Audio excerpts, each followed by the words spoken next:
Imaginez une cité d'or scintillant et de marbre blanc éblouissant. Des fontaines brillent sous un ciel baigné de soleil. Voici l'Atlantide, un royaume insulaire légendaire, englouti par la mer. Perdu depuis des millénaires, l'Atlantide captive toujours notre imagination. Était-ce réel ou juste une histoire captivante ? L'histoire nous vient de l'ancien philosophe grec Platon. Vers 360 avant J.C., il écrivit sur l'Atlantide dans ses dialogues Timée et Chrysias. Platon a décrit une civilisation puissante et avancée qui a disparu en un seul jour et une seule nuit. Pourrait-il s'agir d'une histoire vraie, transmise de génération en génération ? Platon nous dit que l'Atlantide existait 9000 ans avant son époque. Il décrit une île plus grande que la Libye et l'Asie mineure réunie. Cette puissante nation était dirigée par 10 rois, descendants de Poséidon, le dieu grec de la mer. Les Atlantes étaient eux déconnus pour leur technologie de pointe, leur armée puissante et leurs belles villes. Ils ont construit de magnifiques temples, palais et canaux. Leur société a prospéré, mais la fierté et l'ambition les ont finalement conduits sur une voie sombre. Ils sont devenus gourmands et avides de pouvoir, faisant la guerre à leurs voisins.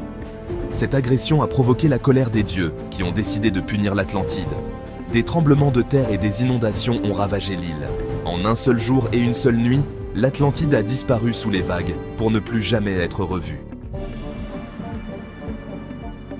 De nombreux chercheurs pensent que l'histoire de Platon est une allégorie, un conte destiné à donner une leçon sur les dangers de l'orgueil démesuré. Cependant, certains se demandent s'il y a un fond de vérité derrière le mythe. Un événement réel aurait-il pu inspirer le récit de Platon ? Une théorie relie l'Atlantide à la civilisation minoenne, qui a prospéré sur l'île de Crète vers 2700 avant J.C. Les Minoens étaient d'habiles marins, artistes et constructeurs. Leur culture était dynamique, un peu comme la description de l'Atlantide par Platon. La civilisation minoenne s'est effondrée soudainement, peut-être en raison d'une éruption volcanique sur l'île voisine de Terra, l'actuel Santorin. Cette éruption, l'une des plus importantes jamais enregistrées, a provoqué des tsunamis et des tremblements de terre qui ont dévasté la région. Ce cataclysme pourrait-il être à la base de la légende de l'Atlantide ? Section 4. À la recherche de l'Atlantide. Le mystère de l'Atlantide continue de fasciner les explorateurs et les chercheurs. Si une véritable Atlantide existait, où pourrait-elle se trouver ? Certains pensent qu'elle se trouve sous l'océan Atlantique, comme son nom l'indique. D'autres proposent des emplacements en mer Méditerranée, dans les Caraïbes ou même en Antarctique. Des expéditions sous-marines ont mis au jour des ruines fascinantes dans diverses parties du monde. Cependant, aucune n'a prouvé de manière concluante qu'il s'agissait de l'Atlantide. Malgré l'absence de preuves définitives, les recherches se poursuivent, alimentées par l'attrait durable de cette cité perdue. Section 5. L'Atlantide du cœur et de l'esprit.